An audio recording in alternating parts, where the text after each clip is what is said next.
ನಮಸ್ಕಾರ ರೀ ಎಲ್ಲರಿಗೂ.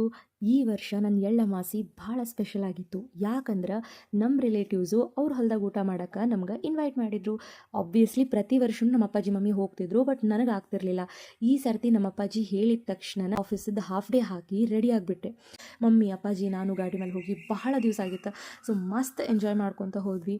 ಊರಿಗೆ ಎಂಟ್ರ್ ಹಾಕ್ಕೊಂತನ ಆ ಹಳ್ಳಿ ವೈಬ್ಸ್ ಆಗಿರಬಹುದು, ಮತ್ತು ಅಲ್ಲಿ ಜನ ಆಗಿರ್ಬೋದು, ಜನರು ಎಸ್ಪೆಷಲಿ ಎಳ್ಳಮಾಸಿ ದಿವಸ ಭಾಳ ಖುಷಿಯಿಂದ ಇದ್ದರು.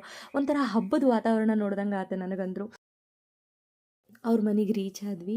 ಹೊಲಕ್ಕೆ ಹೋಗೋ ಮುಂದೆ ನಾನಂತೂ ಚಕಡಿ ಒಳಗೆ ಫುಲ್ ಎಂಜಾಯ್ ಮಾಡ್ಕೊತ ಹೊಂಟೆ. ಫಸ್ಟ್ ಎವರ್ ಟೈಮ್ ಚಕಡಿ ಎಕ್ಸ್ಪೀರಿಯನ್ಸ್ ಮಾಡಿದ್ದ ಅಲ್ಲೇ. ಎತ್ತುಗಳನ್ನು ಪೂರ್ತಿ ಚೆಂದಾಗಿ ಅಲಂಕಾರ ಮಾಡಿ ಅದರೊಳಗೆ ಹೋಗೋ ಮಜಾನ ಬೇರೆ ಇತ್ತು.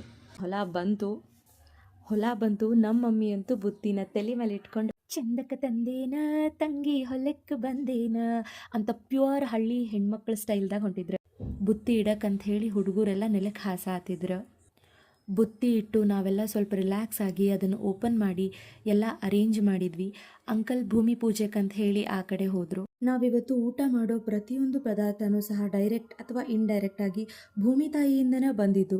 ಫಲವತ್ತಾದಂಥ ಫಸಲು ಕೊಟ್ಟು ನಮ್ಮನ್ನು ಸಾಕಿ ಸಲುತ್ತಾ ಇರೋಂಥ ಭೂಮಿ ತಾಯಿಗೆ ಕೃತಜ್ಞತೆ ಹೇಳಿ, ಹಿಂಗ ಸದಾ ಕಾಲ ಮಳಿ ಬೆಳಿ ಕೊಟ್ಟು ನಮ್ಮೆಲ್ಲರನ್ನ ಕಾಪಾಡ್ತಾಯಿ ಅಂತ ಹೇಳಿ ಭೂಮಿ ತಾಯಿಗೆ ಕೃತಜ್ಞತೆಯನ್ನು ಸಲ್ಲಿಸೋದು ಒಂದು ಎಳ್ಳಮಾಸಿದ ಸಾರಾಂಶ ಅಂತ ನಾವು ಹೇಳಬಹುದು. ಅದಕ್ಕಾಗಿನ ನಾವು ತಂದಂಥ ವೆರೈಟಿ ಆಫ್ ಫುಡ್ಡನ್ನು ಎಡೆ ಹಿಡಿದು ಹುಲ್ಲುಲ್ಗೋ ಚಿಲಂಬ್ರಿಗೋ ಅಂಥೇಳಿ 5 ಸುತ್ತು ಹೊಡೆದು ಭೂಮಿಗೆ ಅನ್ನನ ನೀರನ್ನು ಎಲ್ಲನೂ ಸಮರ್ಪಣೆ ಮಾಡಿನ ನಾವು ಊಟ ಮಾಡ್ತೀವಿ. ಭೂಮಿ ತಾಯಿ ಪೂಜೆ ಮುಗೀತು, ಹೊಟ್ಟೆ ಚುರುಗುಡಾತಿತ್ತು. ಹಾಗಾಗಿ ನಾನಂತೂ ಬಡ ಬಡ ಬಂದು ತಾಯಿ ಹಿಡ್ಕೊಂಡು ಕೂತೆ.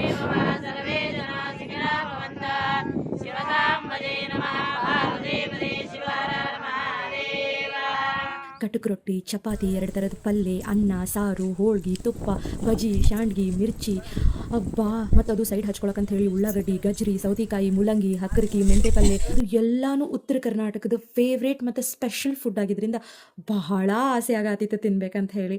ಹೊಟ್ಟೆ ತುಂಬು ಮಠ ತಿಂದಿದ್ದನ್ನು ಅರಗಿಸಕ್ಕಂತೇಳಿ ಹೊಲದೊಳಗೆ ವಾಯು ವಿಹಾರಕ್ಕೆ ಹೋಗಿ ಬಂದೆ.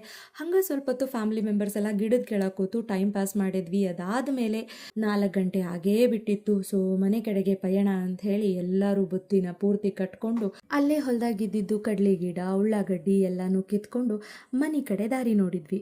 ಬರೋ ಮುಂದೆ ಮನೆಯವ್ರ ಜೊತೆಗೆ ಹೊಲ್ದಾಗ ಕುಂತು ಊಟ ಮಾಡಿದ್ದು ಆ ಒಂದು ಖುಷಿ ಮತ್ತು ಸ್ಯಾಟಿಸ್ಫ್ಯಾಕ್ಷನ್ ಜೊತೆಗೆ ವಾಪಸ್ ಊರ ಕಡೆ ಬಂದ್ವಿ. ನೀವು ಈ ಸರ್ತಿ ಎಳ್ಳಮಾಸಿಗೆ ಹೊರಗೆ ಹೋಗಿ ಹೊಲ್ದಾಗ ಊಟ ಮಾಡಿದ್ರಿ ಅಂದ್ರೆ ನಿಮ್ಮ ಎಕ್ಸ್ಪೀರಿಯನ್ಸನ್ನು ಶೇರ್ ಮಾಡಿರಿ. ಅಥವಾ ನೀವು ಹೋಗಿಲ್ಲ ಅಂದರೆ ಇದೊಂದು ನನ್ನ ಸಣ್ಣ ಸಜೆಷನ್, ಒಂದು ಸರ್ತಿ ಆದರೂ ಜೀವನದಾಗ ಇದನ್ನು ಟ್ರೈ ಮಾಡಿರಿ, ಬಹಳ ಚಲೋ ಅನುಭವ ಇರ್ತೈತಿ. ಸೊ ಫೈನಲ್ ಆಗಿ ಎಲ್ಲರಿಗೂ ಎಳ್ಳು ಅಮಾವಾಸ್ಯೆಯ ಶುಭಾಶಯಗಳು.